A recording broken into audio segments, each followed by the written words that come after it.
All right, welcome back. Steve Harris is joining me right now virtually. We will be talking about how to grow your business amid economic crisis, economic turbulence, and economic challenges. This is a good time to talk about this. Steve Harris is a business strategist. Hello, Steve, and welcome to the program. Hi, Nancy. It's good to be here. How are you? I'm well. I'm fantastic. How are you doing today? Fantastic. Fantastic. Never better. Okay, Steve, like I mentioned earlier, is this a good topic to be talking about right now, how to grow your business when we know that some businesses are shutting down as we speak? In fact, was it NASME? Yes, the National Association of Small Businesses in Nigeria. I think a few days ago, I did take it here on the show. They said that many businesses have closed shop. In fact, I think in hundreds of Yeah. thousands have closed shop in Nigeria. I think close to about 1.5 million small businesses have closed shop. So perhaps it's a good time to talk about this. But why do you think that we should be talking about this at this time? Well, that's a very great question to ask, Nancy. And I do think it's very important for us to talk about this because as we know, small businesses are the lifeblood of any economy. They're the engine room of every economy. And to hear that 1.5 million businesses across the country are going under is a tragedy in and of itself. I do believe that small businesses must be encouraged, must be supported. But Nancy, here's the ugly truth about it. Most entrepreneurs, start a business either from a problem they want to solve or a desire they want to meet. And unfortunately, not everyone, so to speak, understands business strategy. Most of us just jump into the murky waters of entrepreneurship because we're passionate about something or we're trying to solve a problem. And then all of a sudden, it's just like reading a book on how to swim. And then you jump into the water and then you realize that what you read and what you're experiencing are two different things. But I do believe that, with every bit of chaos, there's also potential opportunity. And I can't wait to just share a few ideas on how entrepreneurs can ride those waves and literally just get across to the other side unscathed. So I'm glad to be here once again. Okay, Steve, thank you for that. I will be coming to that in a bit in terms of the strategies by which businesses can take at this time. But the other question for you really is there really a set playbook to follow to ride out the storm or right the ship at this time? Bearing in mind that not all businesses are the same before we come to the strategies in a bit. So is there a playbook for everyone to adopt to? Well, maybe not a cut and dried thing because, of course, every business is different in terms of their application. But let me give you a metaphor. Some parts of Nigeria are sadly inundated with floods, and several lives have been lost, and billions of naira worth of property have been destroyed. But let's just give this metaphor. Imagine that you are in a flood-ravaged area, and you have access to either a raft, a log of wood, a boat. Those who, so to speak, have access to those tools would be able to ride on top of what seems to be, covering other people. So my point is, we've got to be able to look at ourselves and say, okay, what tools do we need to use to be able to ride out these waves? What are the tools that we need to use to ride out this economic turbulence? Because guess what, Nancy? People are making money in Nigeria regardless. Because I find that the scarcer a commodity is, the more valuable it becomes. Right. So, give you an example. Where Nigeria, we've experienced fuel scarcity. In some places, unfortunately, it seems that there is this fuel scarcity. But guess what? When fuel is scarce, what happens to the value? It goes up. When fuel is in rampant supply, what happens to the value? It goes down. Give you another example, sand may be more present than fuel, but sand doesn't increase that value. You know what I mean? So the more scarce a product or services where entrepreneurs are concerned, right, the more value you're going to be able to make from this. So what we need to ask are the right questions. What are the things that are scarce that our customers want to buy? Because I say this to my corporate clients and my, the people I work with, and I say to them, it's not about what you want to sell, it's about what the customer wants to buy.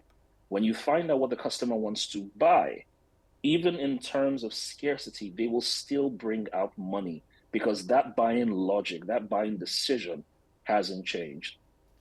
Okay, then let's go to the strategies. I know you just dropped one now. So let's go to the strategies which you mentioned earlier to share with our viewers. What are the strategies to really grow your business or perhaps keep your business afloat, then grow your business? Because you said that it's even possible to grow your business when the economy is not in a good shape.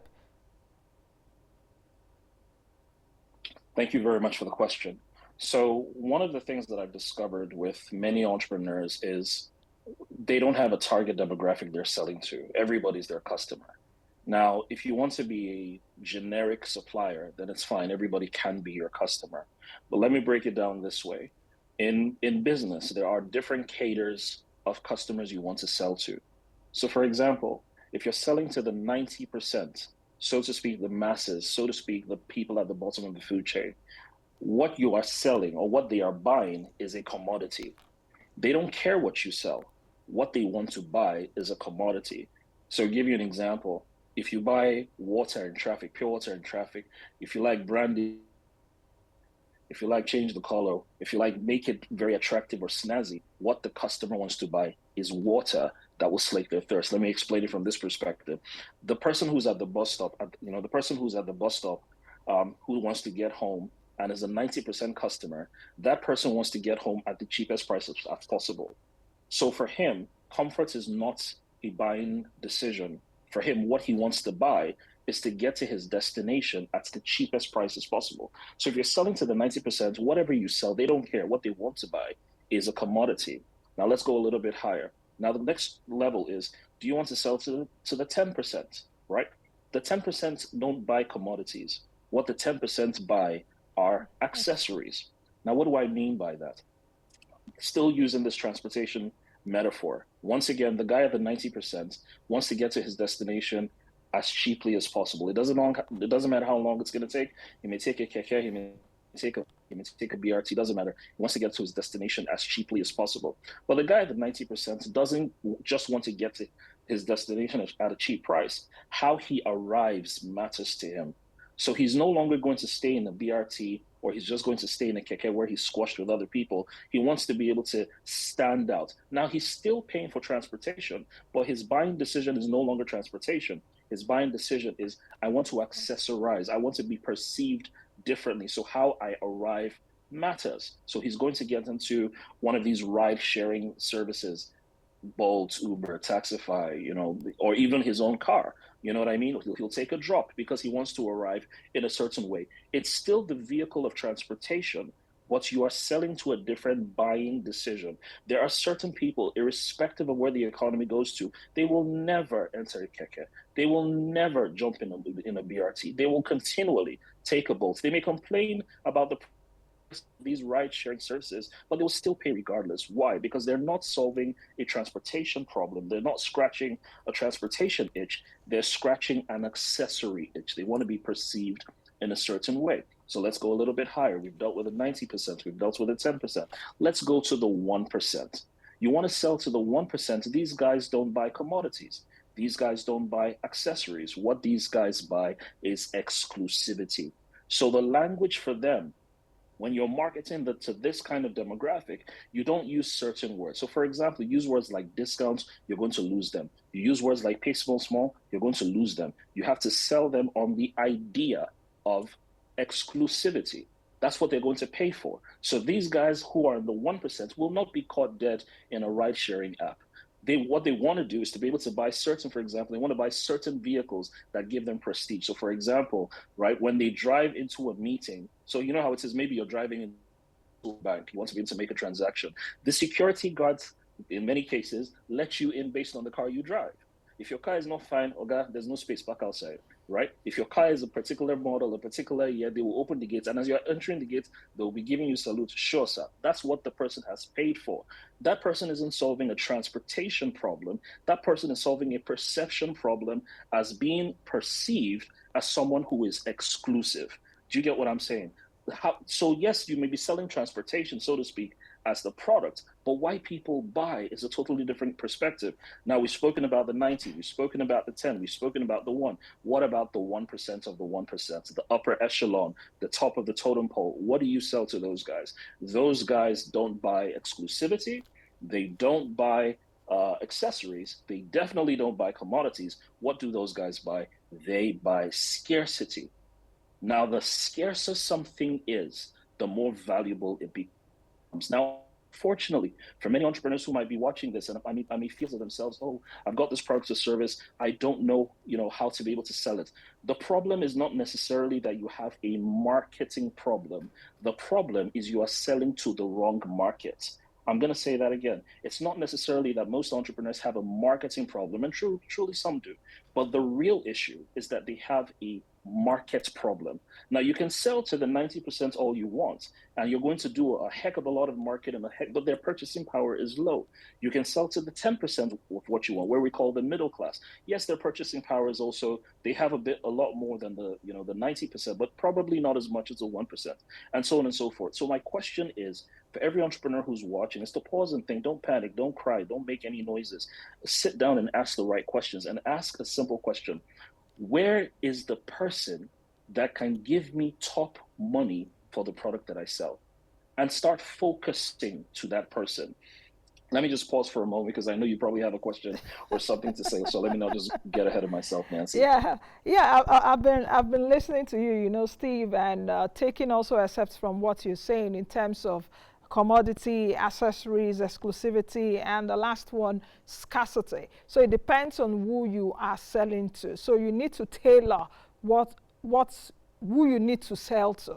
So that decision you've got to make it. Absolutely. Yeah. But I also know that in growth strategy, in business growth strategy, you have things around penetration, diversification, product development, and also market development. So where does all this really fall into?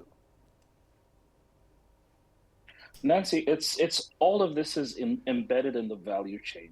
None of these are exclusive of the other. So whether it's market penetration, whether it's brand visibility, whether it's growth hacking, any of those things, it's still part of the value chain. Because again, like I said, Nancy, most people just believe that as long as anybody has money, that person is my customer. No, which is why, for example, in the Yeah. airline industry, first class has a limited seating, right? We're all going to get to our destination at the same time, but how we get there is totally different. So the first class will probably cater, maybe in a 100-seater plane. The first class section will probably cater for, hypothetically, maybe 10 people. Business class, they'll probably accommodate another 30 people. And then the rest of the 60 people will fall into the economy class. Again, even though we're going to get to the same destination at the same time, the experience we have where we're going is a totally different kettle of fish. So yes, you can say it's part of market segmentation, it's part of growth strategy, all those things. But the most important thing is, who do you really want to serve? So irrespective. So yes, I mean, I heard today somebody had told me, which was really quite scary, that a trip, a flight from Lagos to maybe Abuja was now going for 200,000 naira. You know what I mean? And people were like, there's no way I can pay for that. I mean, if I have to take a one-way trip, which previously, maybe back in the day, was not too long ago, was about 30K, 35K, 40K, 50K, and now it's 200,000 naira. Yes, that is true. But guess what, Nancy? There are still people who will still hop on that plane, and for them, part of the flex of the trip is the fact that they were on a plane, even though it may not necessarily be profitable to the airline to fly them. But part of the trip for some of them is that they were able to fly a plane even though 90% of the plane was empty. Do you get what I mean? So Yeah. people buy based on status, Nancy. That is the ugly truth. Everything we have, your watch, your hair, your bag, your shoe, where your children go to school, where you live, all of those things are primarily status decisions. So if entrepreneurs want to make money now, what they have to ask, the question they have to answer is, does my product or service help my customer increase their status?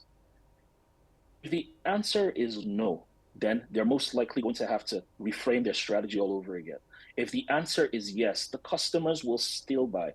They may have to pay more top dollar for it, which unfortunately the dollar is, yo-yoing at the moment. But my point is this: irrespective of what's happening in situation. Yes, purchasing power may be affected in some cases. Some people will talk about austerity. Oh, let's hold, let's keep money, let's save money, let's reserve money. But other people recognize that, okay, what should I spend money on that would give me the greatest return on my investments? And I think that those are the kinds of questions that entrepreneurs need to be asking themselves at this moment.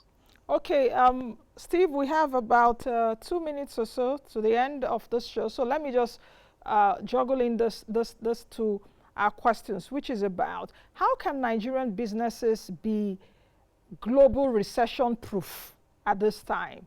And I chose my question because many developed economies, some have even gone into recession, some would go, some are having a very tough time. We see what's happening in the UK, and we know the relationship and the synergy that Nigeria has with some of these countries.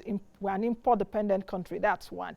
The other thing, the question is, can I start a business at this time? Can someone that has not been into business start a business during an economic challenge or economic crisis? Very quickly. I'll start from the second question, Nancy, and I think that's fantastic. The answer is yes. You can actually start a business at this time. Why? Because there are a heck of a lot of problems. Businesses thrive where they turn problems into opportunities. So the first question is, what's a big problem that's out there that people are looking to solve. Give you an example. It's not the right example, and I'm not condoning this in any way, shape, or form. But because of the naira dollar arbitrage, guess what's happening? People are they're cleaning out, making a heck of a lot of money simply because there's a shortage of, so to speak, dollars in the system. Somebody found an opportunity, somebody found a big problem that a lot of people were interested in paying for, and people are making money, which is why we have, like you said, like the previous guest, the professor was saying, and yourself, that people will keep meeting abokis and they will keep changing money irrespective of the price. Why? Because that is incredibly valuable to them. And to your first question about how can we recession proof our business, the question is, what did those economies, the businesses, the economies that were able to get out of recession, what did they do? Did they conserve resources to get out of recession and go into a place of austerity? Or did they start spending more intentionally on investments that will pull them out? Scripture says that where there's a casting down, people will say there's a lifting up. In the same vein, when other people are saying the economy is bad, your question is, what can I be investing in that can get me out of the bad situation? So I think that that's just one way to go. Okay, I'm looking at the time check there. So just as as we go, we have about 30 Try seconds. to keep it under 2 minutes, Nancy. Yes, fantastic. So as we go, Steve, what else do you want to leave for our viewers right now? Perhaps those that will even watch it online later. What do you want to really leave for them? All I want to say is that in times of great chaos, there's also great opportunity. This is not the time to worry about what's not working. This is the time to ask yourself the right questions. If you ask yourself the right questions that are progressive, the questions like, how do I make more instead of how do I spend less? They're two questions, but they're not saying the Yeah, same thing. yeah. How do I earn more instead of how do I spend less? All of a sudden, your brain goes into different things. So start asking yourself the right questions and then start taking action. Baby steps, perhaps, but start taking action. In times of great chaos, my friend, there's tremendous opportunity. And Nigeria is a land of tremendous chaos and also tremendous opportunity. Opportunity. Thank you very much, Steve, at least for putting that down. How do I earn more or spend less? There are two questions attacking the Yeah, same thing, but you're looking at it from different prisms, which comes also from your absolutely. mindset. So if you're earning 50K, you're earning 20,000 naira, instead of saying, let me spend less, what can I do to earn more 20 or 50,000 naira to my income? So I think we'll Absolutely. leave it at that. Absolutely. Thank you, my friend, for joining us today. Thank you, and I hope to have Thanks for you having me. again. But I know our time zones have changed, but it's okay. Thank you very much, Steve. All right, I've been speaking with Steve Harris, who is a business strategist and a life coach. We've been talking about how to grow your business amid economic crisis, economic turbulence, amid the stagflationary environment that we're having in Nigeria. You've got to look at your business holistically and turn it around, but it also depends on your mindset. That's so much we can take on today's edition of the program. Thank you all for your good company and, of course, your great company this week. Please join me again, same time on Monday, bright and early. We do this Monday to Fridays, 11 a.m. to 12 p.m. on this channel. I'll see you all again next week, God willing. I am Nancy Naji. Be the best you can be and be that change that you want to see. Bye now.